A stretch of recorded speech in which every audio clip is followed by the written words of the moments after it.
Video చూస్తున్న సహోదరులందరికీ మన ప్రభు అయిన యేసుక్రీస్తు వారి పేరిట నా యొక్క వందనం తెలుసుకుంటున్నాను.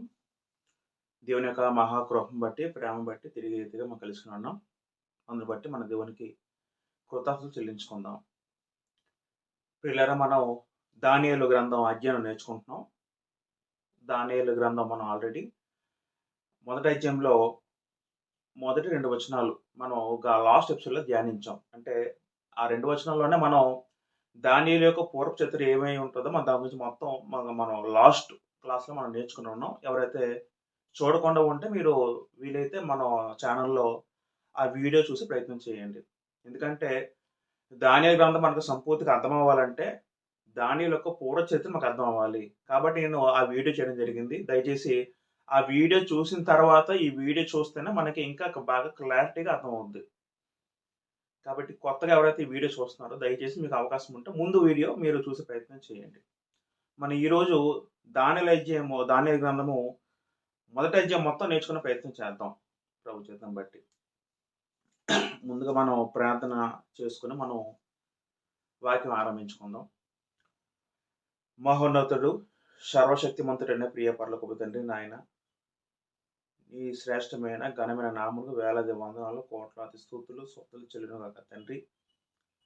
నీవు మాకు రాయించిచ్చిన దానియేలు గ్రంథం ధ్యానించుచుండగా నాయన, బోధించుండగా మీ యొక్క సహాయాన్ని, జ్ఞానాన్ని నాకు దయచేయండి తండ్రి నాయన.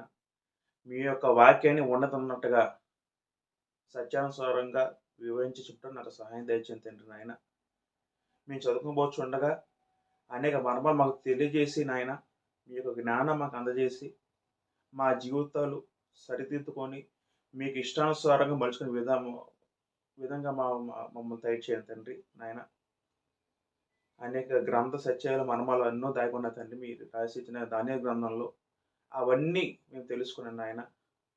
వారి ద్వారా మేము మరింత మీ యొక్క జ్ఞానాన్ని పెరిగే విధంగా మాకు సహాయం దయచేయమని, మా మీద మీకు కృప ఆశీర్వాదం ఎప్పుడూ కుమ్మరించమని, మీ తోడు మాకు నిరంతరం దయచేయమని ప్రార్థనను యేసుక్రీస్తు వారి నామములో అడుగుచున్నాం పరమ తండ్రి, ఆమేన్.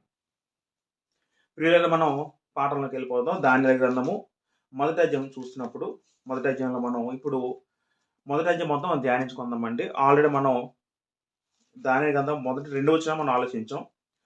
ఒకసారి చదువుదాం. మొదటి వచనం చదువుకుంటే, యూదా రాజుకు యెహోయాకీము ఏలుబడిలో 3వ సంవత్సరమున బబులోను రాజు నెబుకద్నెజరు యెరూషలేముకు వచ్చి దాన్ని ముట్టడి వేయగా, 2వ వచనము, ప్రభు యూదా రాజుకు యెహోయాకీమును దేవుని మందిరములో శేషించిన ఉపకరణములను ఆ రాజు చేతికి అప్పగించిన కనుక అతడు ఆ వస్తువులను షీనారు దేశంలోనే తన దేవతాలయముకు తీసుకుని పోయి తన దేవతాలయపు బొక్కసములో ఉంచెను. మనం ఆల్రెడీ ఆలోచించాం. యెహోయాకీము ఏలుబడిలో అంటే చివరి 4 రాజులు, యోధాన్ని పరిపాలించే చివరి 4 రాజులు మనం ఆలోచించాం గత వారం లాస్ట్ ఎపిసోడ్లో. యెహోయాకీము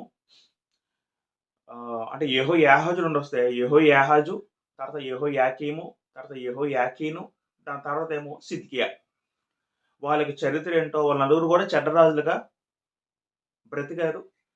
వాళ్ళు కూడా బబులోను రాజు కొనుక్కోబడ్డానికి వాళ్ళు కూడా కారణమయ్యారు. అవన్నీ మనం ఆలోచించుకుంటూ వచ్చాం. మీకు మొత్తం అంతా హిస్టరీ మొత్తం మీకు లాస్ట్ వీడియోలో మనం చెప్పడం జరిగింది. కాబట్టి యెహోయాకీము ఏలుబడిలో 3వ సంవత్సరంన మనం ఆల్రెడీ నేర్చుకున్నాం. క్రీస్తు పూర్వము అంటే వీళ్ళు 3 దఫాలుగా బబులోను రాజ్యంలో చెరలోకి కొనుక్కోబడ్డారని మనం ఆలోచించాం. ఒకేసారి కాదండి, 3 దఫాలుగా చెరలో కొనుక్కోబడడం మనం ఆలోచించాం. మొదటగా 605లో కొనుక్కోబడ్డారని మనం ఆలోచించాం. క్రీస్తు పూర్వము 605, తర్వాత క్రీస్తు పూర్వము 597లో 2వ చెర, తర్వాత క్రీస్తు పూర్వము 586లో 3వ చెరను ఆలోచించాం. మనకి ఈ 3 సంవత్సరాలు జ్ఞాపకం పెట్టుకోవాలి. క్రీస్తు పూర్వం 600లో మొట్టమొదటిసారిగా చెరలో కొనుక్కోబడ్డారు. ఆ చెరలో కొనుక్కున్న వ్యక్తుల్లో దానియేలు, మిగతా 3 షద్రకు, మేషకు, అబేద్నెగో, ఈ నలుగురు కూడా మొదటి చెరలో కొనుక్కున్న వ్యక్తుల్లో వీళ్ళు ఉన్న వ్యక్తులు మనం ఆలోచించాలి. ఒక వచనం మనం ఆలోచిద్దాం. వాస్తవానికి ఇలా మీరు చెరలోకి వెళ్ళిపోతారని మొదటగా ఎప్పుడు దేవుడు చెప్పాడంటే, 2 రాజుల గ్రంథం మనం ఆలోచించినప్పుడు 2వ రాజుల గ్రంథము 25 తిరిగేసినప్పుడు అక్కడ హిజ్కియా హిజ్కియాతోను మొదట యెషయా ప్రవక్త ద్వారా దేవుడు పలికించిన మాట. మనం ఒక మాట ఆలోచిద్దాం. రెండో రాజుల గ్రంథము 20 అధ్యాయము 16 చదువుకుంటే, అంతట యెషయా హిజ్కియాతో ఇట్లనెను, యెహోవా సెలవిచ్చిన మాట వినుము. వచ్చు దినములలో ఏమీ మిగలకుండా నేను నగరమందున సమస్తమును నేటి వరకు నీ పితరులు సమకూర్చి దాచిపెట్టిన దంతయ్యను బబులోను పట్టణముకు ఎత్తుకొని పోబడునని యెహోవా సెలవిచ్చున్నాడు. ఈ మాట ఎప్పుడు చెప్పాడండి? 14వ వచనంలో మనకంతా ఉంటుందండి. అంటే హిజ్కియాకి చూడడానికి బబులోను రాజనగరం నుండి కొంత వ్యక్తులు వచ్చినప్పుడు, ఆ వ్యక్తులకు తన రాజభవనం సమస్తమును చూపించి కొంచెం గర్వించారండి. గర్వించి ఇదంతా నా వల్లే వచ్చింది అన్నట్టుగా ఒక మాట అన్నట్టు దేవుణ్ణి హెచ్చించకుండా తను హెచ్చించినట్టుగా ప్రవర్తిస్తాడు ఆ సిచ్యువేషన్లో. అప్పుడు దేవుడు యెషయా ప్రవక్త ద్వారా పలికిస్తున్న మాటలు ఇవన్నీ. ఏమంటారు చదివాం అంటే, రాబో దినముల్లో నీకున్న సమస్తం కూడా మరి నీదే మరి ఉండదు. నీ పితరులు సమకూర్చింది, నువ్వు సమకూర్చి మొత్తం అంతా ఎత్తుకుని పోబడుతుంది. ఎవరి ద్వారా? బబులోనీయుల ద్వారా. వాళ్ళ ద్వారా ఆక్రమించుకోబోతుందని దేవుడు ముందే హెచ్చరించారండి. ఎవరి ద్వారా? యెషయా ద్వారా హిజ్కియాకి ఆనాడే హెచ్చరించారండి. మరొక మనం జాగ్రత్త ఆలోచిద్దాం. 18 చదువుకుందాం.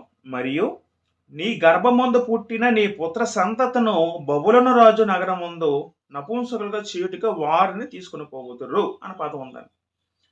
నీ గర్భమందు పుట్టిన అంటే నీ తర్వాత సంతానం, నీ సంతానం ద్వారా వచ్చిన వాళ్ళ వ్యక్తులు కూడా బబులోను రాజు నగరం నందు నపుంసకులుగా చేయుటకే. ఈ పదం నేను తర్వాత మీకు చెప్తాను. నెక్స్ట్ వచనంలో మీకు దీని గురించి ఎక్స్ప్లెయిన్ చేస్తాను. ఈ 2 వచనాలు అనేవి జాగ్రత్త వినాలి. మొదటి మాట ఏంటంటే, నీకున్న సమస్తం కూడా బబులోను ఎత్తుకెళ్ళిపోతారు. అది మొదటి వచనం అయితే, రెండో మాట ఏంటంటే, నీ పుట్టిన కుమారులు, నీ సంతానం అంతా కూడా బబులోను రాజనగరంలో కొనుక్కోబడతారని చెప్పడం జరిగిందండి. జాగ్రత్త వినాలి. అయితే మనము అదే రెండో రోజుల గ్రంథము 21 అధ్యాయము మళ్ళీ 12 వచనం ఆలోచిస్తే, వాస్తవానికి మనకు తెలుసు ఇశ్రాయేల్ రాజ్యము యూదా రాజ్యం విడిపోయినప్పుడు ఇశ్రాయేల్ ఐక్యరాజ్యం అనేది, ఇశ్రాయేల్ అందరూ కూడా ఎవరు కూడా మంచిగా బ్రతకలేరు, అందరూ కూడా చెడిపోయారు. కాబట్టి దేవుడు ముందే 722 సంవత్సరంలో అశ్షూరు చెరకు పంపించారండి. ముందే పంపించారండి. యూదా వరకు కొంచెం లేటుగా పంపారండి. అయితే హిజ్కియా మంచి భక్తుడే. హిజ్కియా ఒక మంచితనం బట్టి కొంచెం బాగానే నడిచింది. తర్వాత హిజ్కియా తర్వాత మనష్షే వచ్చాడండి. హిజ్కియా కుమారుడు మనష్షే అనే వ్యక్తి బహు క్రూరుడండి. యూదా రాజులందరిలో బహు క్రూరమైన రాజు ఎవరంటే మనష్షే అనే వ్యక్తి గుర్తుపెట్టుకోండి. ఆ వ్యక్తిని ఉద్దేశిస్తూ రెండో రాజుల గ్రంథము 21 అధ్యాయము 12 వచనం చదువుకుంటే, 12 చదువుకుంటే మనం ఒకసారి 11 చదువుదాం, 10 చదువుదాం. రెండో గ్రంథం 21 10 చదువుకుంటే, కాగా యెహోవా తన సేవకులైన ప్రవక్తల ద్వారా ఇలాగ సెలవిచ్చెను, యూదా రాజైన మనష్షే ఈ హేయమైన కార్యములను చేసి తనకు ముందున్న అమ్మోరులు మించిన చెడు నడత కనపరిచి తాను పెట్టుకొనిన విగ్రహముల వలన యోధవారు పాపం చేటుకు కారకుడయ్యను.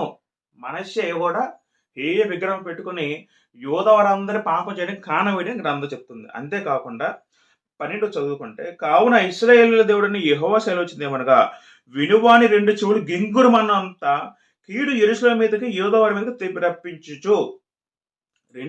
మొదటిసారి దేవుడేమో యెహోవా యెషయా ప్రవక్త ద్వారా హిజ్కియాతో మాట్లాడిన మాటలు మనం ఆలోచించాం 20వ అధ్యాయంలో.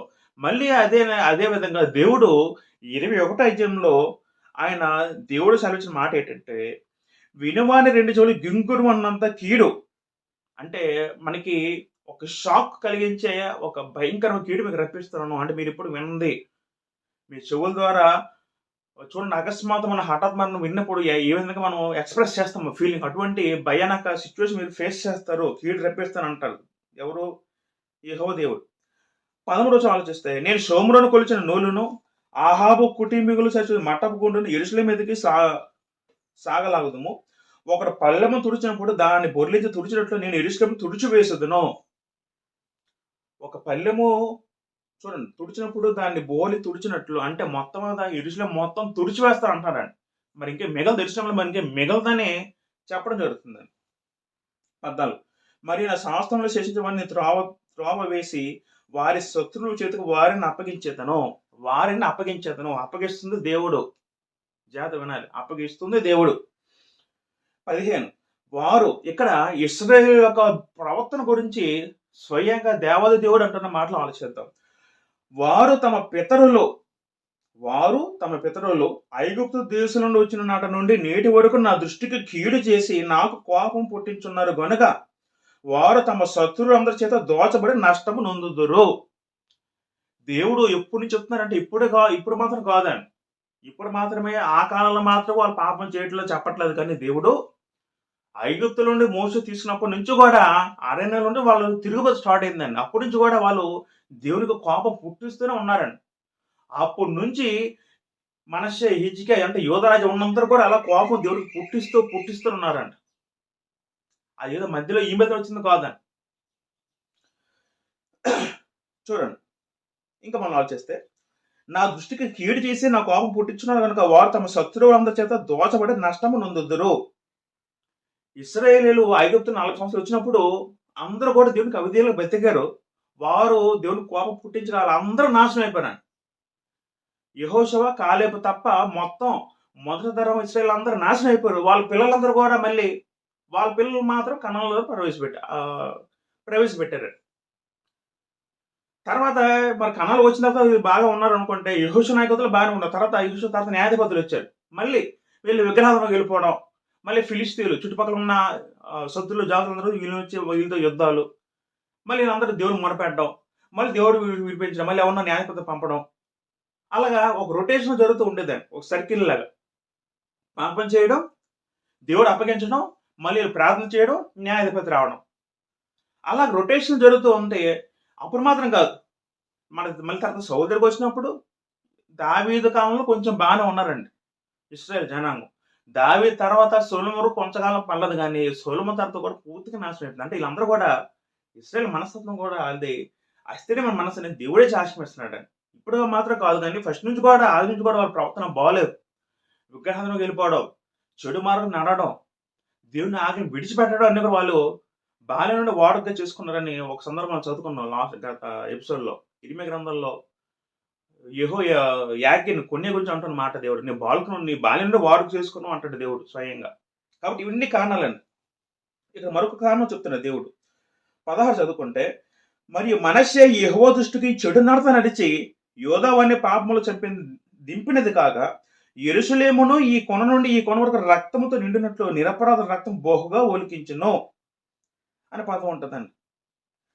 అంతేకాకుండా మనష్షే మనం చదువుకుంటాం. మనష్షే గుర్తుపెట్టుకోండి, ఇశ్రాయేల్ పరిపాలించిన రాజుల్లో యెరోబాము ఎంత పనికిమాలడో అటువంటి పనికిమాలడు మనష్షే అండి. యూదా రాజులు అందరిలో కూడా మనష్షే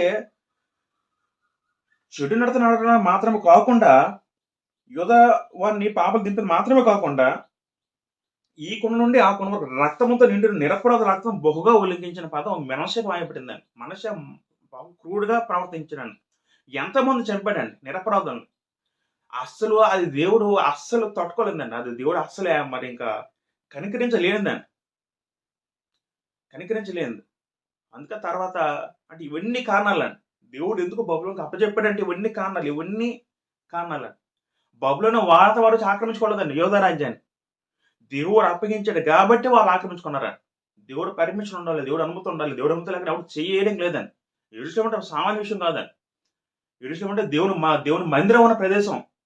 దేవుడే ఉన్న చోటు యెరూషలేము అంటే అది మామూలు ఇది కాదండి. దేవుని మందిరం అంటే దేవుడు మహిమ ఉండే చోటు అండి.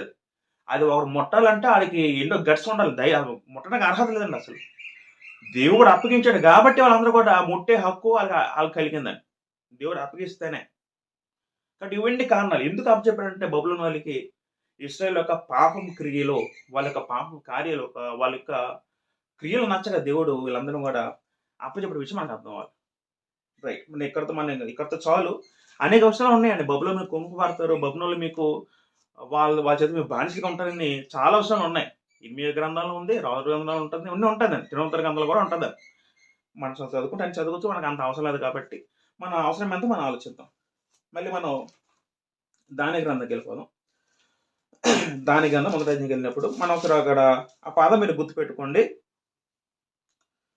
మనం చదువుకుంటే 2వ వచనంలో ప్రభువు అంటే దేవుడు యూదరాజుకు యెహోయాకీమును తర్వాత దేవుని మందిరంలో చేసిన ఉపకరణంలో ఆ రాజు చేతికి అప్పగించిన గనుక ఆ పదం గుర్తుపెట్టుకోండి. అప్పగించను. వాళ్ళొచ్చి ఆక్రమించుకోలేదు. దేవుడు అప్పచెప్పిన విషయం మనకు అర్థం అవ్వాలండి. దేవుడు అప్పచెప్పాడు విషయం మనకు అర్థం అవ్వాలి. రైట్. ఇప్పుడు మనం 3వ వచనంకి వెళ్ళిపోదాం పిల్లలు. రాజు నెబుకద్నెజరు రాజు నగరంలో ఉన్నప్పుడు ఇప్పుడు జరిగిన సిచ్యువేషన్ మనం ఆలోచిస్తాం. రాజు అష్పెనజు అనవు తన నపుంసకుల అధిపతిని పిలిపించి అతనికి ఎలాగా ఆజ్ఞాపించెను. అష్పెనజును ఒక నపుంసకుల అధిపతి. ఈ పదం గుర్తుపెట్టుకోండి. ఆ వ్యక్తిని పిలిపించి ఏమంటాడంటే, ఇశ్రాయేలీయుల రాజవంశులలో ముఖ్యులై లోపము లేని సౌందర్యమును సకల విద్యా పరిమిత జ్ఞానము కలిగి తత్వజ్ఞానము తెలిసిన వారే రాజు నగరనందు నిలువదగిన కొందరు బాలులను రప్పించి కల్దీయుల విద్యను భాషను వారికి నేర్పము అని ఒక ఆజ్ఞ జారీ చేశాడు. ఎవరితో? అష్పెనజు అనే వ్యక్తి నపుంసకుల అధిపతికి పిలువబడ్డాడు. ఇక్కడ ఒక పదం ఉంది, మనం ఆలోచిస్తున్నాం. ఇప్పుడు మనం చెప్తున్న దాని గురించి. ఇక్కడ మనం మొదట ఒక అధిపతి ఉన్నాడు. అతని పేరు అష్పెనజు అని రాయబడింది. అయితే ఆ వ్యక్తి నపుంసకుల అధిపతి పిలువబడ్డాడు. నపుంసకుల అధిపతి. నపుంసకుల అధిపతి అర్థం ఏంటి? వాస్తవానికి మీరు హెబ్రూలో చూడగలిగితే ఈ పదానికి సారీస్ అనే పదం వాడారు. నపుంసకుల అనే పదానికి ఇనోక్ అనే పదానికి సారీస్ అనే పదం వాడారు. ఇంగ్లీష్ ఇనోక్ అంటారు. అయితే సారీస్ అనే పదానికి బహుళ అర్థాలు ఉన్నాయి. కేవలము నపుంసకుడు అనే అర్థం మాత్రమే కాదని వాస్తవం జాగ్రత్త వినాలి. నపుంసకుడు అంటే అర్థం ఏంటంటే పిల్లలు, సాధారణంగా మనుషుల్లో 3 జెండర్లు ఉంటాయి. పుల్లింగం, స్త్రీలింగం, మేలు, ఫిమేల్, ట్రాన్స్జెండర్. 3వ జెండర్ అంటే నపుంసకుడు అంటారు. నపుంసకుడు అర్థం ఏంటంటే వాళ్ళు మగవాళ్ళుగా ఉంటారు కానీ మగవాళ్ళుగా ఉండి ఆడవాళ్ళ లక్షణం కలిగి ఉన్న వ్యక్తుల్ని నపుంసకులు అంటారు. అంటే వాళ్ళకి ఇంకా మగవాళ్ళకు ఉన్న లైంగిక సామర్థ్యం వారికి ఉండదండి. అంటే వాళ్ళు ఇంకా పిల్లలు కనలేరండి. వాళ్ళని నపుంసకులు అంటారు. అయితే ప్రియులారా, యేసు ప్రభు మత్తయి సువార్తలో మాట అంటారు. 19వ అధ్యాయం అనుకుంటారు. 19 ఒకసారి మనం ఆలోచిద్దాం. మత్తయి సువార్త 19:12 చూద్దాం. యేసుక్రీస్తు భూమి మీద ఉన్నప్పుడు ఆయన ఒక మాట చెప్తారండి. 19:12 తల్లి గర్భం నుండి నపుంసకులు పుట్టినవారు గలరు, మనుషుల వల్ల నపుంసకులు చేయబడిన నపుంసకులు గలరు, పరలోక రాజ్యం నిమిత్తం తమ్ముడు తాము నపుంసకులు చేసుకున్న నపుంసకులు గలరు. జాగ్రత్త వినాలి. యేసుక్రీస్తు ఏమన్నారంటే, నపుంసకుడు అంటే అక్కడ నపుంసకులు 3 రకాలుగా ఉంటారు చెప్పబడుతుంది. మొదటి ఏంటంటే తల్లి గర్భం నుంచి పుట్టిన నపుంసకులు. మన సమాజంలో చూస్తూ ఉంటాం అండి. వాళ్ళని హిజ్రని అంటాం. అంటే వాళ్ళకి మరి ఆటోమేటిక్గా వారి బర్త్ బర్త్ పుట్టినట్టు నుండి వాళ్ళు నపుంసకులు పుడతారండి. మనకు పుట్టింది దేవుడే. అంటే వాళ్ళు లైంగికతను ప్రేరేపించే హార్మోన్ వాళ్ళకు ఉండవండి. లైంగిక హార్మోన్ వాళ్ళకు ఉండదు కాబట్టి వాళ్ళు ఇంకా సెక్స్ని చేయలేరండి. ఫ్యాక్ట్ అంటే ఉన్న మాట చెప్పాలి, వాళ్ళు సెక్స్కి పనికిరారండి. వాళ్ళకి ఇంకా వారి వివాహం చేసుకోలేరు, వాళ్ళ పిల్లలు కనలేరు. అటువంటి నపుంసకులుగా చెప్పబడ్డారు. యేసుక్రీస్తు స్వయంగా అంటారు మాట. రెండోది మాట ఏంటంటే, మనుషుల వలన నపుంసకులు చేయబడిన నపుంసకులు గలరు. మనుషుల వల్ల కూడా కావాలని వాళ్ళు నపుంసకులు చేస్తారండి. దీన్ని క్యాస్ట్రేషన్ అంటారు. పూర్వకాలంలో కూడా ఈ పద్ధతులు ఉండేవండి. పూర్వకాలంలో చిన్నపిల్లగా ఉన్నప్పుడే మగవాళ్ళకి అంటే కొంచెం మీకు అభ్యంతరంగా ఉండొచ్చు మాట వినడానికి. జస్ట్ మీకు ఇన్ఫర్మేషన్ తెలియడానికి చెప్తున్నానండి. ఏది తప్పేం కాదండి. మనం అన్ని తెలుసుకోవాలండి. సైన్స్ అంతా ప్రతి ఒక్కరు తెలుసుకోవాలండి. మగవాళ్ళకి మర్మాలం ఏదో ఉంటుంది, దానికి టెస్టికల్స్ ఉంటాయండి. దాన్ని కట్ చేసేవారండి. కట్ చేసిన వల్ల ఇంకా వృషణాలు అంటారు. దాన్ని కట్ చేసేవారండి పూర్వకాలంలో. దాన్ని క్యాస్ట్రేషన్ అంటారండి. క్యాస్ట్రేషన్ అనేది రిమూవ్ ఆఫ్ టెస్టికల్స్ అంటారు దాన్ని. అలాగా అది కట్ చేసిన తర్వాత పూర్వము ఎవరైతే బందీలుగా తీసుకెళ్తారో కొంతమందిని చెరకెళ్ళినప్పుడు కూడా వాళ్ళకు ఉంచేవారు. వాళ్ళ రాజభవనం వాళ్ళకు పెట్టేవారు. స్త్రీల దగ్గర రావణాలు పనిచేసినప్పుడు వాళ్ళని ఉంచేవారు కొంతమంది. అలా ఉంచినప్పుడు ఎందుకంటే వాళ్ళ వల్ల మరి ఇంకా అవతల వ్యక్తి రాజ్యంలో స్త్రీలకి ఇంక మనకి వాళ్ళతో ఇబ్బంది మరి ఉండదు, ప్రాబ్లం ఉండదు ఉద్దేశంతో అలా చేసేవారు. మరొక సందర్భంలో పూర్వకాలంలో దేవుని దగ్గర సేవకులుగా పనిచేయడం కూడా వాళ్ళని నపుంసకులుగా చేసేవారు. నపుంసకులు చేసిన తర్వాత దేవుని విగ్రహాన్ని అంటే అన్యులు చెప్పిన మాటలు, అన్యులకు సంబంధించిన వాళ్ళకి పద్ధతులు చెప్పుకున్న మాటలు చెప్తాను. వాళ్ళు నపుంసకం చేసిన తర్వాత వాళ్ళు మందిరంలో కూర్చోబెడతారండి, మందిరంలో పెడతారండి. కొంతమంది మందిరం దగ్గర డ్యాన్స్ చేసేవారండి, నృత్యాలు ఉండే పూర్వకాలు. అవన్నీ కూడా వీళ్ళందరూ కూడా మనుషుల ద్వారా చేయబడతారండి, నపుంసకులు చేయబడతారు. మనుషుల ద్వారా మగవాళ్ళు చేయబడతారు. నేడు సమాజంలో చూస్తుంటాం, కొంతమంది ఏమో భయపడత పడుతారు, కొంతమంది కావాలని చేయించుకుంటారు, వాళ్ళకి ఒక అలవాటు, కొంతమంది బలవంతంగా చేస్తారు. తర్వాత మూడో పాయింట్ అంటారు, పరలోక రాజ్యం నిమిత్తము తమ్ముడు తామే నపుంసకులు చేసుకుని నపుంసకులు కలరు. నిజంగా వీళ్ళు చాలా గొప్పవారని. కొంతమంది మగవారు తమ్ముడు తామే నపుంసకులు చేసుకుంటారు. ఎందుకంటే మాకు కోరికలు రాకూడదు, అటువంటి కామ కోరికలు లేకపోతే మాకు రాకూడదు, మాకు పెళ్ళొద్దు, దేవుని నిమిత్తము పరలోక రాజ్య నిమిత్తము నపుంసకులు చేసుకునే వారు కాలాన్ని యేసుక్రీస్తు చెప్పడం జరుగుతుంది. కాబట్టి నపుంసకులు మనం 3 పాయింట్లు ఏం అర్థం అంటే, భయపడి పుట్టిన వాళ్ళు ఉన్నారు. రెండో పాయింట్ ఏంటంటే మనుషుల ద్వారా చేయబడిన వారు ఉన్నారు. మూడో పాయింట్ ఏంటంటే దేవుని రాజ్యాన్ని పరలోక నిమిత్తం ఎస్పెషల్ దేవుని గురించి ప్రత్యేకించబడిన వారు ఉన్నారు. నిజంగా వాళ్ళు ఇంకా గొప్ప త్యాగమూర్తులండి. నిజంగా అలాంటి వాళ్ళు చాలా గొప్పవారు. అయితే ఇక్కడ మనం సందర్భం ఆలోచిస్తే, మనం ఒక మాట ఆలోచించామండి. యెషయా గ్రంథము 2వ రాజుల గ్రంథం వెళ్ళిపోదాం. 2వ రాజుల గ్రంథంలో 20:16 చదువుకుంటే ఒక సందర్భం ఇక్కడ దేవుడు ఏమన్నారు, అక్కడ యెషయా ద్వారా హిజ్కియాతో అంటున్న ఒక మాట ఆలోచించాం ఇందాక మనం. నీ పుత్ర సంతానం కూడా నపుంసకులుగా చేయబడుతుంది చెప్పడం జరుగుతుంది. మనం ఆలోచించాం కదా ఇక్కడ. 2వ గ్రంథం 20:16 చదువుకుంటే 18 చదువుదాం. మరియు నీ గర్భముతో పుట్టిన నీ పుత్ర సంతానం బబులోను రాజు నగరం అంతా నపుంసకులుగా చీటుగా వారిని తీసుకుని పోవుదురు అన్న పదం వాడారండి. అంటే నీ కుమారులందరూ కూడా బబులోను రాజు కొనుక్కోబడతారు, వాళ్ళందరూ నపుంసకులు చేయబోతున్న పదం వాడారండి. అయితే తెలుగులో నపుంసకుల పదం వాడేది కానీ దానికి మరి ఈ విధంగా ఆలోచిస్తే దానియేలు నపుంసకుడా అంటే ఆయన అలా చేశారా? మనం దానియేలు మిగతా ముగ్గురు అతని స్నేహితులు కూడా అలా చేశారనడానికి సందేహం రావచ్చు. అయితే వాస్తవానికి ఈ 3వ వచనంలో రాయబడిన పదం నపుంసకుడు పదానికి సారిసిన పదం వాడారండి. సారిసిన పదం వాడారు హీబ్రూలో. సారిసిన పదానికి ఉదాహరణకి దానికి బహుళ అర్థాలు ఉన్నాయి. ఆ పదానికి అధికారి అని అర్థం వస్తుంది, తర్వాత నపుంసకుడు అని అర్థం వస్తుంది, తర్వాత రాజ్యభవనంలో గృహ బాధ్యతలు నిర్వహించే అధికారి అని అర్థం కూడా వస్తుంది. ఫర్ ఎగ్జాంపుల్ ఆదికాండము 37:36 చదువుకుంటే, ఆదికాండము 37:36లో అక్కడ యోసేపు ఐగుప్తుకి వెళ్ళిన తర్వాత ఐగుప్తులోని రాజ సంరక్షణ సేవంత పెద్ద ఆయన ఉంటాడు కదండి, ఆయన పేరు పోతిఫర్, మనకు తెలుసు కదా. ఆయన ఆదికాండం 37:36 చదువుదాం.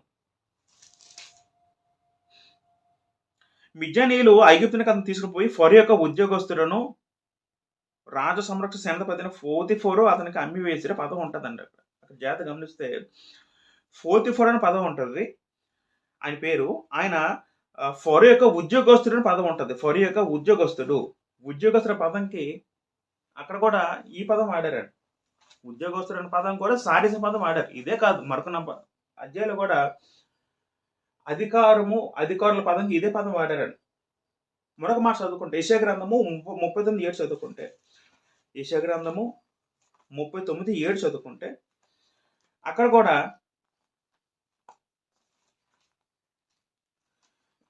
యెషయా గ్రంథము అంటే మీకు అర్థం అవ్వాలి, పదాలు అర్థం అవ్వాలి. యెషయా గ్రంథం 39:7 ఇక్కడ కూడా సేమ్ ఇదే మాట. యెషయా గారితో దేవుడు మళ్ళీ ఇందాక 2వ గ్రంథం చదివిన మాట యెషయా గ్రంథం 39 కూడా ఇదే మాట రాయిస్తారు. మరి నీ గర్భం పుట్టిన నీ పుత్ర సంతానం బబులోను రాజు నగరందు నపుంసకం చేటుకు వారిని తీసుకుని పోవుదురు ఆ పదం ఎక్కడ కూడా ఉంటుంది. మనకి పాయింట్ ఏం కావాలంటే ఇక్కడ ఇప్పుడు దానియేలు కూడా నపుంసకుడు అని ఆలోచించినప్పుడు ఇక మన పాయింట్ ఏదో గమనిస్తే అక్కడ సందర్భం ఆలోచిద్దాం. దేవుడు యెషయా ద్వారా అంటున్న మాట ఏంటంటే, హిజ్కియా ద్వారా నువ్వు ఏదైతే చూపిస్తున్నావో, నువ్వు ఏదైతే అతిశయపడుతున్నావో, నీకు ఎంత డబ్బు ధనం ఉందని ఇదంతా కూడా కొనుక్కోబడుతుంది. అది మొదటి మాట. అంటే 2 ప్రవచనాలే, 2 ఖచ్చితంగా జరిగే తీరాలని, జరగకుండా మానం. రెండో మాట, నీ గర్భం పుట్టిన నీ పుత్ర సంతానం బబులు రాజు నపుంసకులుగా చేయుటికని అన్నప్పుడు దాన్ని ఎలాగ అర్థం చేసుకోవచ్చు? మరొక సందర్భంలో ఇదే మాట ఏం రాయబడింది, మనం ఎందుకు ఆలోచన ఇదే మాట మనకి ఏం రాయబడింది అంటే అధికార పదం వాడబడింది కొన్ని సందర్భాల్లో. యెషయా గ్రంథంలో నపుంసక పదం ఉంటుందని. కొన్ని రకాలుగా సందర్భాలు వాడబడ్డాయి. ఏది తీసుకుంటాం? అధికారాన్ని తీసుకుంటామా? లేకపోతే నిజంగా నపుంసకుని చేయబడ్డాన్ని తీసుకుంటామా? నేనైతే దీన్ని ఎలాగా నేను వివరిస్తానంటే ఈయన భౌతికంగా నపుంసకుడు చేయబడలేదని నేను ఆలోచిస్తానండి. భౌతికంగా నపుంసకుడు చేయబడలేదు అని అలా ఆలోచిస్తేనే మనకి గ్రంథపరంగా కరెక్ట్‌గా ఉంటది. ఎందుకంటే ఒక మాట చెప్తాను ఆలోచించండి. అక్కడ మనకి దేవుడంటారు మాట ఆలోచిద్దాం. ఇప్పుడు అదే అంటున్నాను. దేవుడు ఏమంటాడు నిశ్చితతోని నీ ఆస్తిధనం మొత్తం పోద్ది. నువ్వు రాజు అని ఏ విధంగా గర్విస్తున్నావో, నువ్వు రాజునని ఏ విధంగా అతిశయపడుతున్నావో, నీ రాజరికం పోయిందనుకోండి. రాజు అంటే అర్థం ఏంటండి? రాజు అంటే అనేకుల మీద అధికారంగా ఉన్న వ్యక్తిని రాజు అంటాం కదండీ. అంటే తనకు అనేక మంది దాసులు ఉంటారు. అదే వ్యక్తి ఒక రాజ్యానికి దాసుగా వెళ్ళిపోతే అంటే దీనికి మొత్తం యాంటీగా జరుగుతుంది కదండీ. ఈ పాయింట్ అర్థమవుతుందా? డబ్బు ఉండేది, డబ్బు లేదు. రాజరికం ఉండేది, రాజరికం లేకుండా దాసుడైపోయాడు. ఈ పాయింట్ అర్థమవుతుందండి. అంటే 2 ఆపోజిట్ వెర్షన్స్ ఆపోజిట్‌గా జరుగుతుందన్నమాట. ఈ డబ్బు ఉంది, డబ్బు అతిశేస్తున్నావు, డబ్బులు పోతుంది. నీకు రాజరికం ఉంది, ఆ రాజు తీసేసి నువ్వు దాసుడిగా వెళ్ళిపోతావు.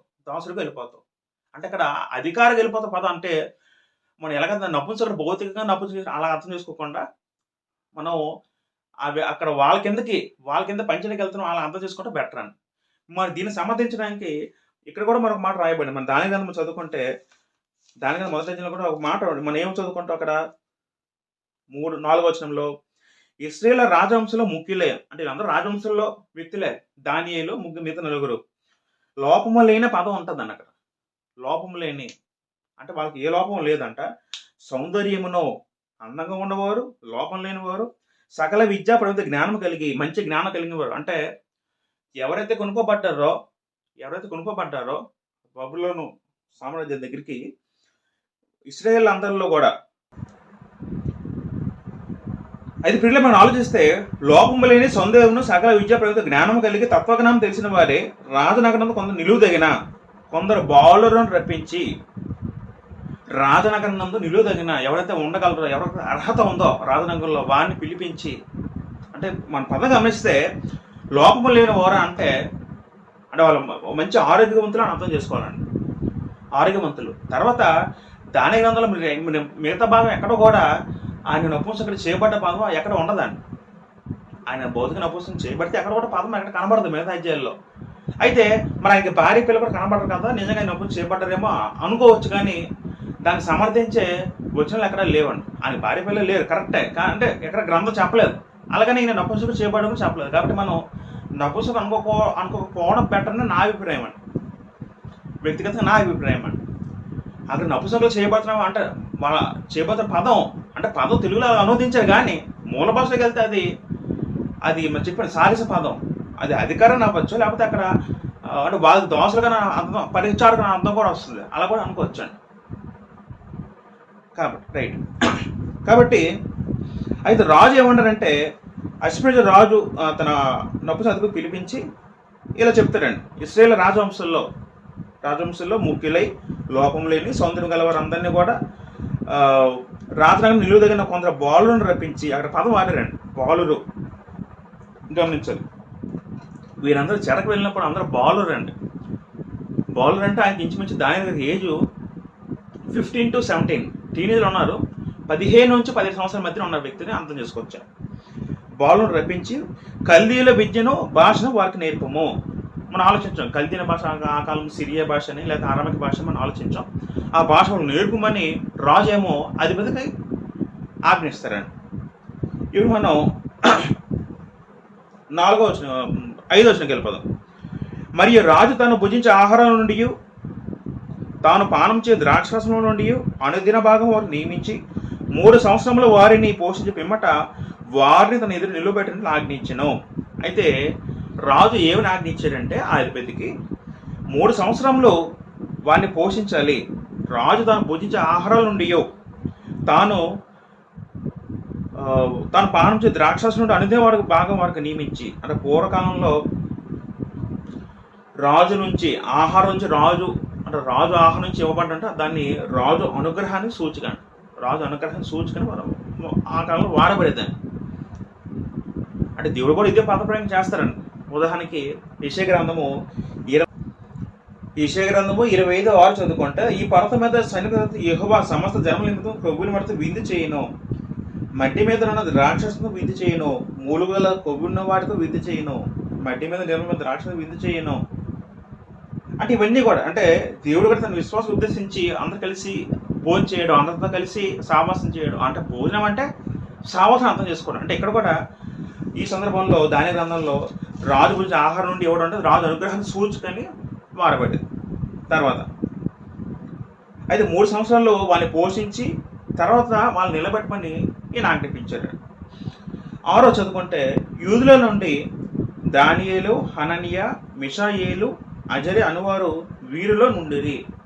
ఇక్కడ జాగ్రత్త గమనిస్తే మొదట బాలుర పదం వాడారు. బాలుర పదం వాడడం జరిగింది. బాలురు అంటే బహువచనం, చాలా మంది వచ్చారు.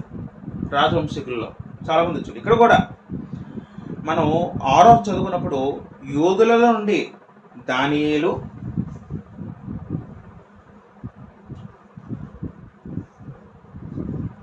హననియా, మిషాయేలు,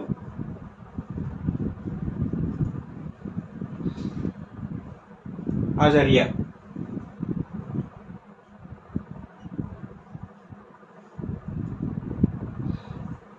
యూదుల నుండి దానియేలు, హననియా, మిషా, అజరి అనువారు వీరిలో నుండి. అంటే వాళ్ళందరూ యూదులందరిలో, యూదులైన బోర్లందరిలో వీరు ఉన్నారట. అంటే చాలా మంది ఉన్నారు బాలురు రాజవంశీకుల్లో. వాళ్ళందరిలో ఈ నలుగురు ఉన్నారు చెప్పడం జరుగుతున్నారు. మీ పాయింట్ అర్థం అవ్వాలి. వాళ్ళందరిలో వీళ్ళు నలుగురు. దాని పథకంతా మనం ఆలోచించాం.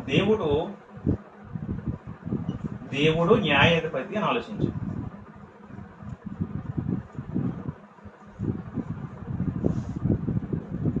హనని అనే పదానికి దేవుడు కృపగలవాడు,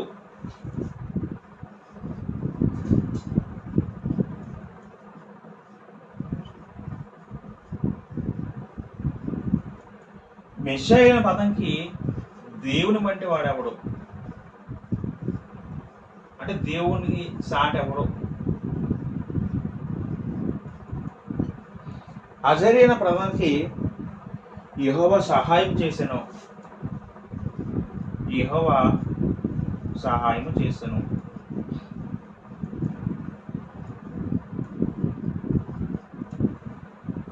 ఆ కాలంలో యూద రాజులందరిలో కూడా, అంటే యూద కలిపి రాజులందరూ కూడా దేవుణ్ణి, వాళ్ళకి పేర్లు ఎలా ఉంటాయండి, అన్ని దేవునికి సంబంధించిన పేర్లే.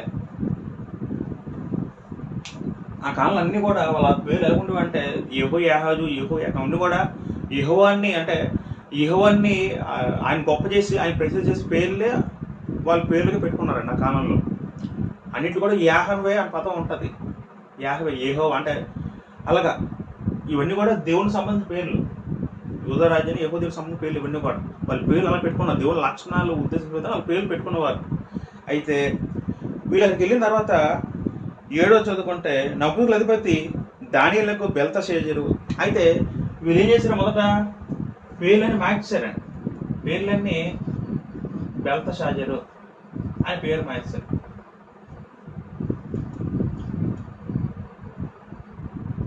హనన్యాకి శద్రకు,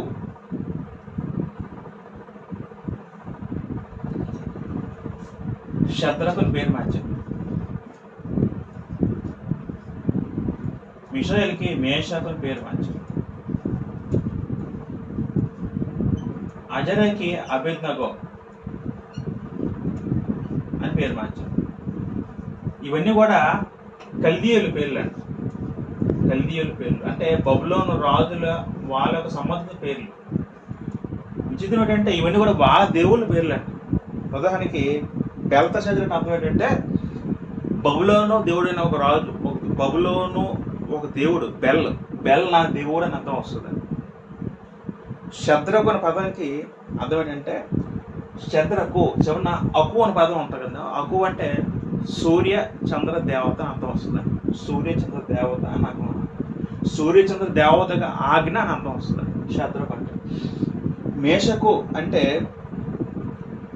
శుక్రుడు అనే గ్రహం, అంటే శుక్రుడు, అది శుక్రదేవుడు అని భావించాడు. శుక్రుడు గ్రహం అయితే శుక్రదేవుడు అన్న గ్రహంగా భక్తుడు, శుక్రదేవుడు భక్తుడు అని అర్థం వచ్చే విధంగా ఆ అర్థం ఉంటుందని.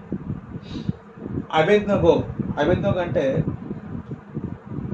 బబులోను దేవుడైన ఒక దేవుడు నెబో, లేకపోతే నెబో అనే ఒక దేవుడు ఉన్నాడు. బబులోను దేవుళ్ళు పూజించేవారు. నెబో దేవుల్లో ఒకడు అని అర్థం వస్తుంది. నెబో సేవకుడు అని ఆచార్య పేరు పెట్టడం జరిగింది. అంటే బబులోన్లు కూడా బహు విగ్రహారాధికులు అంట.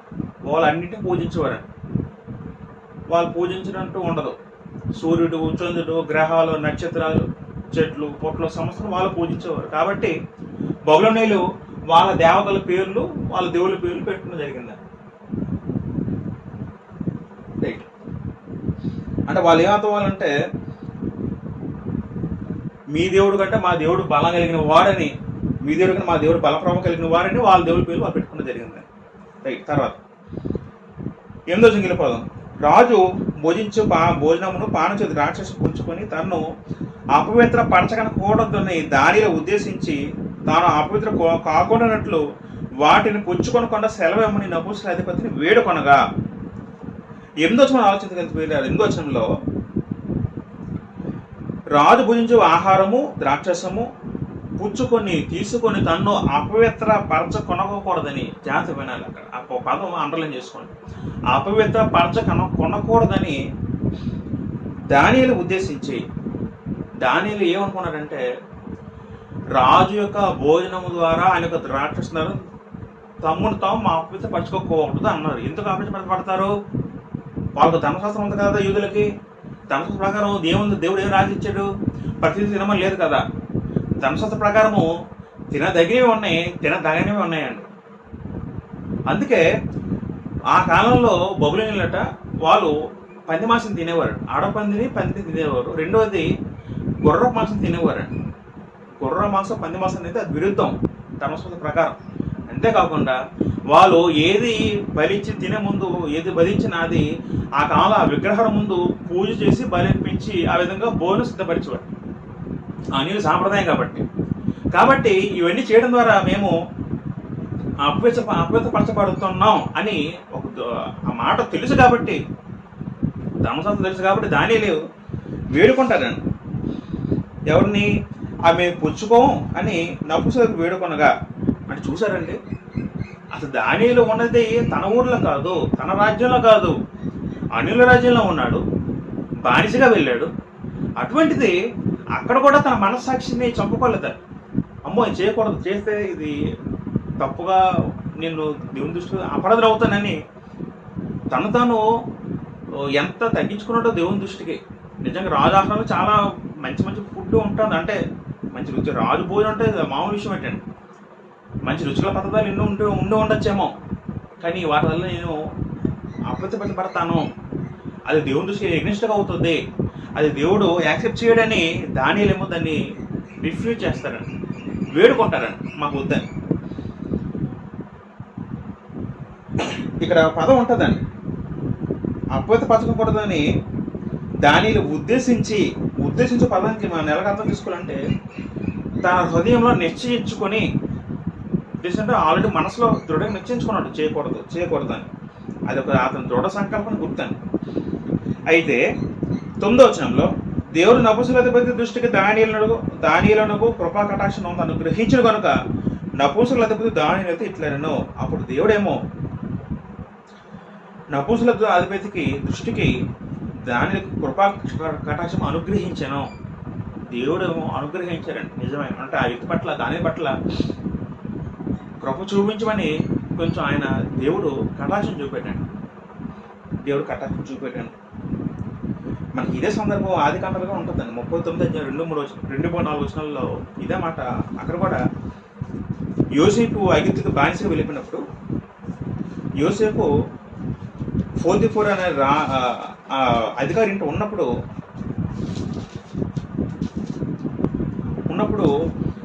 అక్కడ పదం ఉంటుందండి. 39 అధ్యాయము మీరు ఏదో చదువుకోండి, మన టైం లేకపోతుందేమో.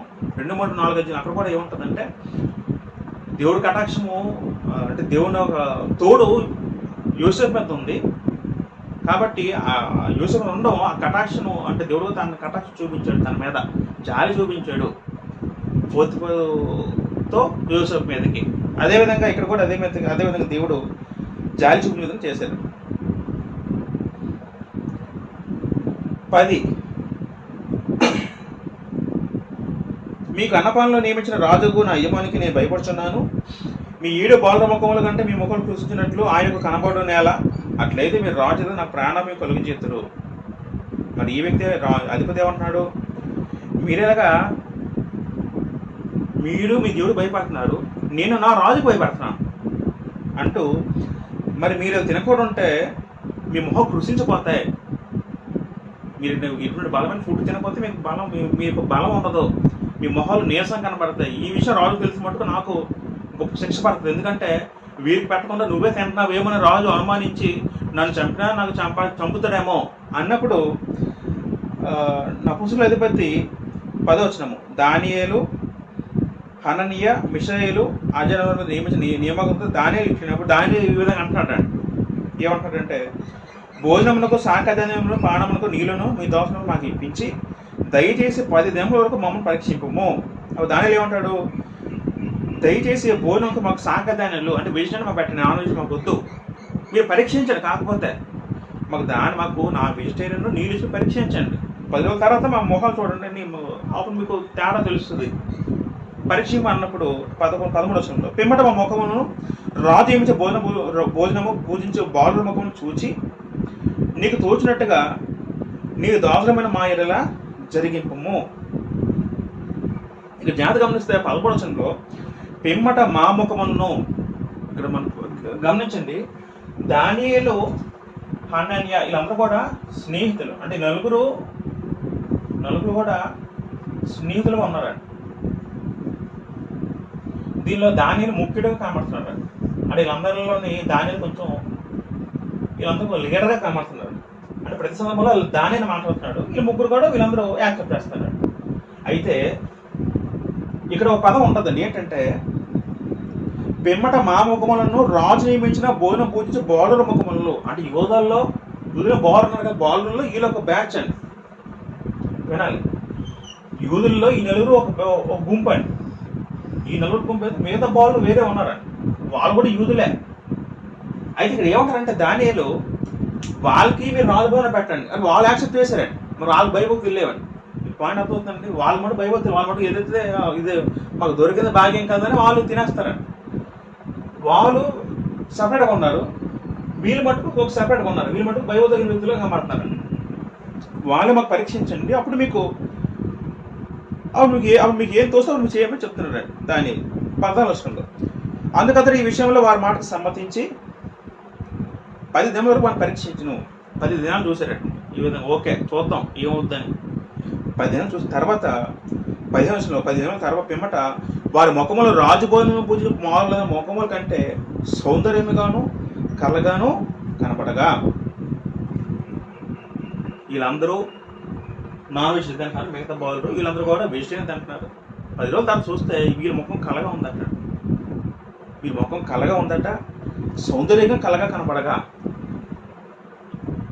వాస్తవానికి కొంచెం మీరు నాన్ వెజ్ తినే వ్యక్తులు కొంచెం బలంగా కనపడతారండి. అంటే వెజిటేరియన్లో బలం తక్కువ అని అర్థం చేసుకోకూడదు. కానీ అంటే ఇక్కడ ఫుడ్ బట్టి పరిస్థితి, ఫుడ్ బట్టి వీళ్ళగా మారారనుకోవద్దు. ఇక్కడ కూడా దేవుని కృప ఉందండి. దేవుడు ఏం చేయగలడు అంత చేయగలడు. దేవుడు అంటే సామాన్య విషయం కాదండి. దేవుడు వాళ్ళని అంత ఆరోగ్యంగా మొహం అంత కలగా సౌందర్యంగా ఉంచాడండి. అది ఒక దేవుని యొక్క క్రియలు ఎవరిని కూడా కనపడే దేవుని క్రియలు. 16 రాజు వారు నియమించిన భోజనక పానకొరక రాక్షసును ఆ నియమం తీసివేసి వారికి శాఖజానాలు ఇచ్చాను. మరి ఇంకేమైపోయింది? ఆల్రెడీ వీళ్ళు బాగానే ఉన్నారు, మరి ఇంకెందుకులే వీళ్ళు చెప్పినట్టు వీళ్ళకి ఇచ్చేద్దాం అని రాజు చెప్పింది కాకుండా వీళ్ళకి సపరేట్ ఫుడ్కి వీళ్ళు మెయింటైన్ చేస్తూ వచ్చారండి. అలాగా రాజు అంటే అశ్వినేజు ఆ వ్యక్తి వాళ్ళకి అలాగా వెజిటేరియన్ ఫుడ్ ఇస్తూ వస్తూ వచ్చాడండి.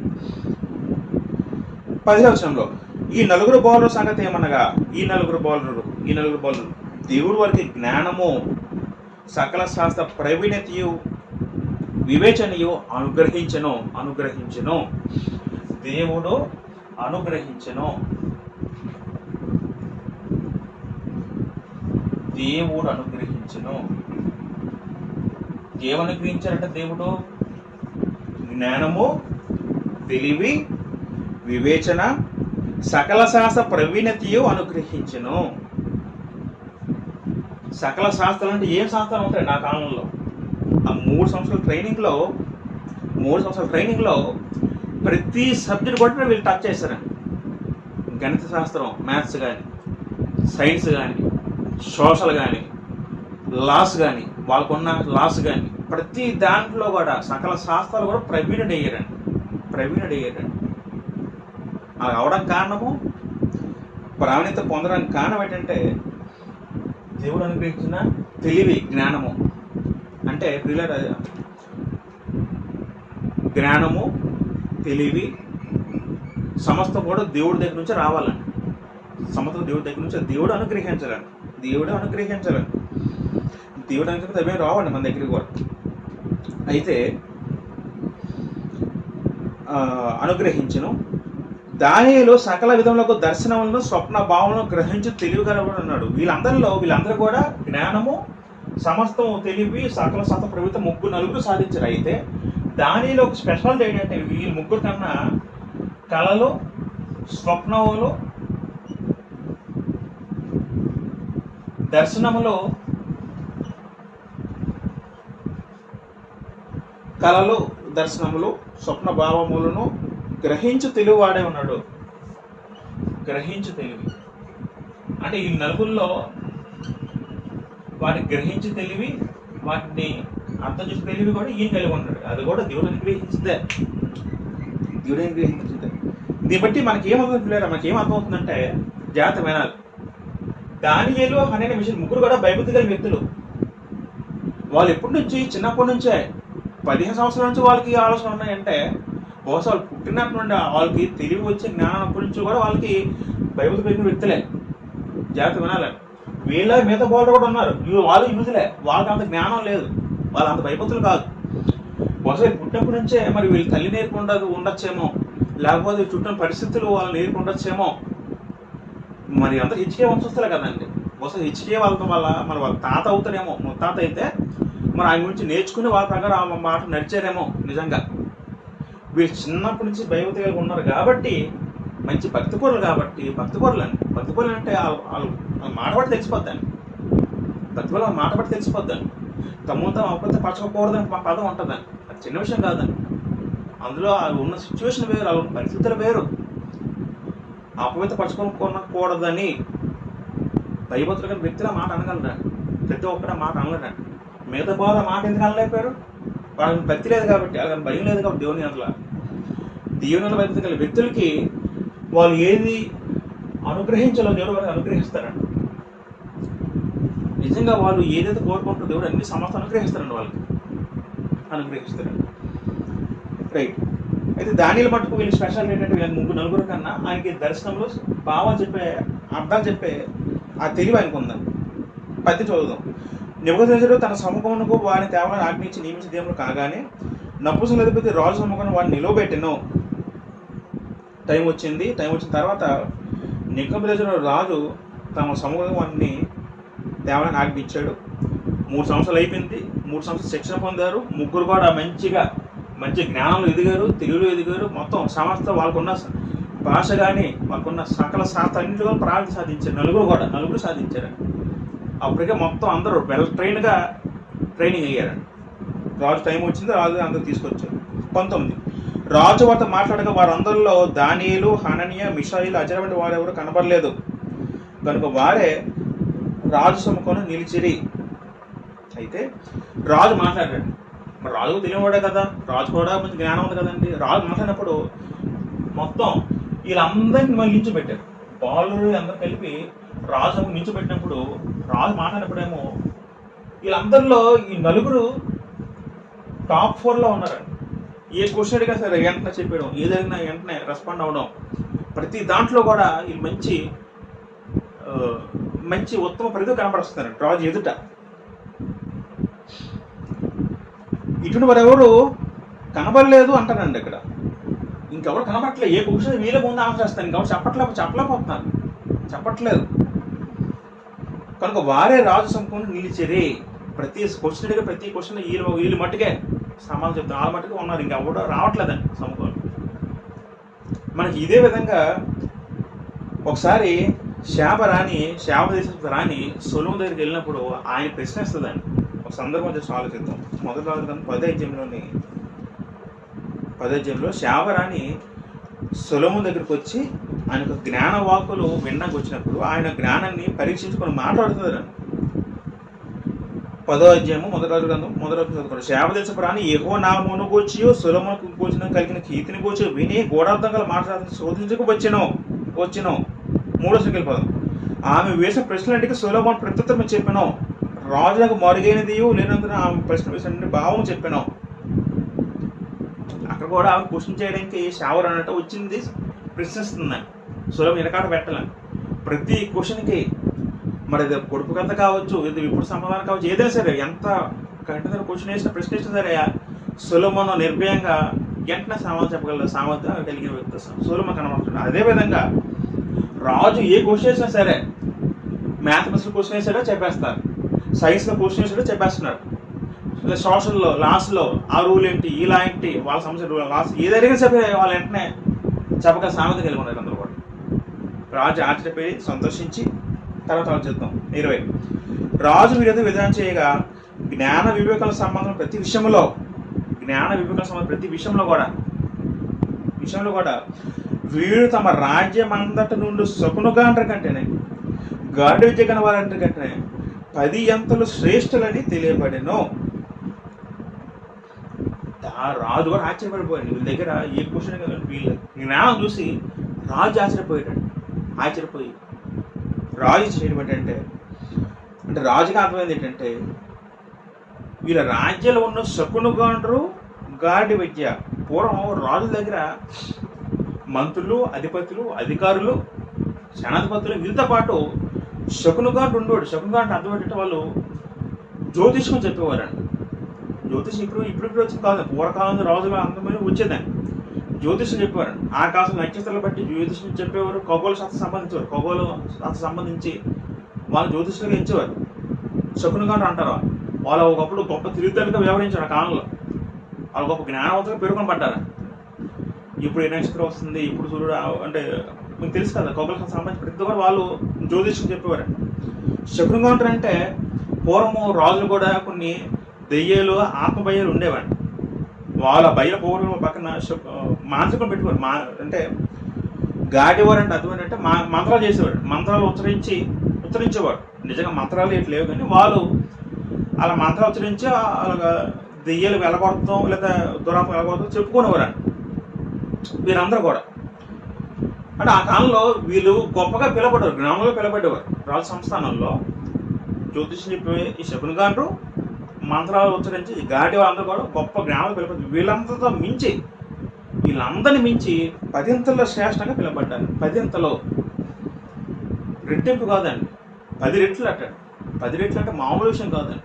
10 రెట్లు అంటే 10 అనే పదం అది ఒక పరిమితమైన దినము అని అర్థం చేసుకోవచ్చు. అంటే 10 ఒక్కొక్కసారి ఒక అర్థం ఉందని మనం ఇంతకుముందు ఆలోచించాం. బైబిల్లో సంఖ్యలు కూడా అర్థాలు. 10 అంటే ఇంచుమించు వాళ్ళ యొక్క ఇంక మన తిరుగులేని అంటే ఒక పరిపూర్ణమైన అర్థం కూడా వస్తుంది ఒక సందర్భంలో. వీళ్ళందరి మించి 10 రెట్లు గొప్ప తెలియగలగా వీళ్ళు 10 శ్రేష్ఠులని తెలియబడినాడు. అటువంటి శ్రేష్ఠులుగా వీళ్ళు వచ్చింది కాదా, దేవుడు అనుగ్రహించింది, దేవుడు కృప ఉంది అని మన విషయం అర్థం చేసుకోవచ్చు. తర్వాత 21 చదువుకుంటే ఈ దానియేలు కోరెషు ఏలుబడిలో మొదటి సంవత్సరం వరకు జీవించును.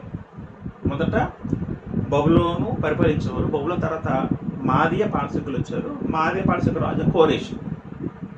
అంటే కోరెషు ఏలుబడి చూశాడు దానియేలు గారు. బబులోను రాజు ఏలుబడులు కూడా దానియేలు పనిచేస్తున్నాడు.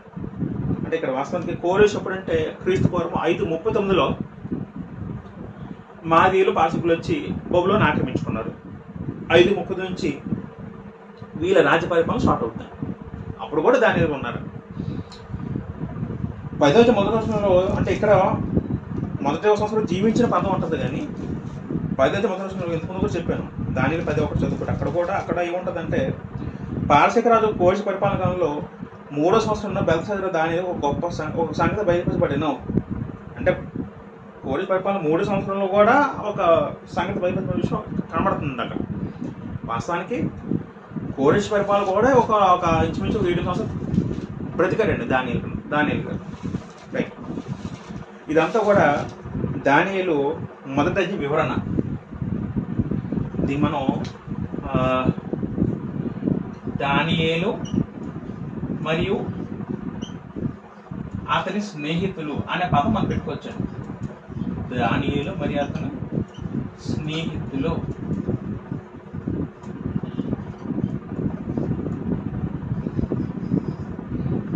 అనే పదం ఈ పాటకు పేరుగా మనం పెట్టుకోవచ్చు. పిల్లలు దీని ద్వారా మనమే నేర్చుకోవచ్చు. క్రైస్తవులుగా మనమే నేర్చుకోవచ్చు పిల్లలు. మనం కూడా దానియేలులాగా మనము అపవిత్రపరచుకోకూడదు. దానియేలు ఆ ఫుడ్ విషయం అంతా స్ట్రిక్ట్గా ఉన్నాడు. మనం కూడా పిల్లలు మరి కొత్త ప్రకారం అయితే మనం దీని వల్ల అపవిత్రపడతాం. భోజనం ద్వారా ఆలోచించగలిగితే ఇప్పుడు పవిత్రమైన జంతువులు అపవిత్ర జంతువులు లేవు, కానీ విగ్రహార్థమైంది మనం క్రైస్తవులు తినకూడదు. రెండోది రక్తంతో ఉన్న వాటి మనం తినకూడదు. ఈ రెండు మనం నిషిద్ధమైంది క్రైస్తవులకి. కాబట్టి మనకు అటు సిచ్యువేషన్ మనకు వచ్చినప్పుడు మనం అంత స్ట్రాంగ్గా ఉండాలండి. నేను తిన్నాను, ఇది దేవునికి విరుద్ధమైంది మనం నిశ్చయించుకొని ఆ ప్రవర్తించాలి. మనం ఏ సిచ్యువేషన్ ఉన్నా సరే దాని ప్రవర్తించాలి. అమ్మ వాళ్ళేమనుకుంటారో వీళ్ళేమనుకుంటారో మాట రాకూడదు. మరి దానికి భయం లేదండి. నేను తిన్నంటే ఒకవేళ ఇంకేసు ఆ రాజు అశ్విని రాజు వెళ్ళి నిబంధించి చెప్తే పరిస్థితి ఏమవుద్దండి? నిజంగా రాజు విషయం వెళ్తే రాజు చంపాడా? రాజాజ్ఞ అంటే శాసనం. ఒకప్పుడు రాజు చెప్పింది చెయ్యాలండి. రాజు మాట వేదం అండి. నేను చెప్పింది చేయండి, రాజు కోపం చంపేసి పరిస్థితి ఏంటండి? ప్రాణ సిచ్యువేషన్ కూడా రావచ్చండి మన మాట ద్వారా. కానీ దాన్ని భయపడలేదండి. అప్పుడు కూడా తనతో ఆపరించకూడదని గొప్ప స్ట్రాంగ్గా ఉన్నాడు. ఆ స్ట్రాంగ్నెస్ దేవుడు ఆయన కాపాడే విధంగా చేశాడు. తర్వాత దేవునికి భయపడగల వారికి దేవుడు తెలివి వివేచన అనుగ్రహిస్తాడు అని విషయం మనకు అర్థమవుతుంది. దానికి ఏ విధంగా అనుగ్రహించి మనం కూడా బైబిల్తో కలిగి ఉండి మన దేవుళ్ళు ఎదిగితే, దేవుళ్ళలో వృద్ధి చెందితే మనం ఏది అడిగినా దేవుడు అనుగ్రహిస్తారని విశ్వాసంగా మనం ఏది అడిగినా సరే దేవుడు మనకు సమస్తం అనుగ్రహిస్తారని ఈ ఏజెండా మనం తెలుసుకోవచ్చు. తర్వాత దేవుడు ఎడల అంటే మనం బైబిల్ చూపిస్తే ఆయన కృపా కటాక్షము మన మీద మనకి అధిగా ఉన్న వారి మీద చూపిస్తారని. నిజంగా మనం దేవుళ్ళ బైబిల్ కలుపుకుంటే మనకి ఎవరైతే హాని చేయదలుచుకున్నారో వాళ్ళ మీద వాళ్ళ మనసు కూడా మార్చుతాడు దేవుడు. మన ఏదో ఉద్యోగం చేసిన మన అధికారులు కానీ, మన ఏదో పనిలో ఉన్న మన యజమానులు కానీ, వాళ్ళ మనసులో కూడా మనకి హాని చేయదలిచినప్పుడు దేవుడు వాళ్ళ మనసు కూడా మనకి శక్తి దేవుడు పొందాలి. అంతా కూడా మన విశ్వాసం మన భక్తిని ఆధారపడుతుంది. ఇవన్నీ కూడా మనం దానిలో మన దగ్గర మనం నేర్చుకోవచ్చండి. రైట్. అయితే మనం నెక్స్ట్ ప్రభు చిత్రం 2వ అధ్యాయం మనం నేర్చుకుంటాం. 2వ అధ్యాయంలో మనం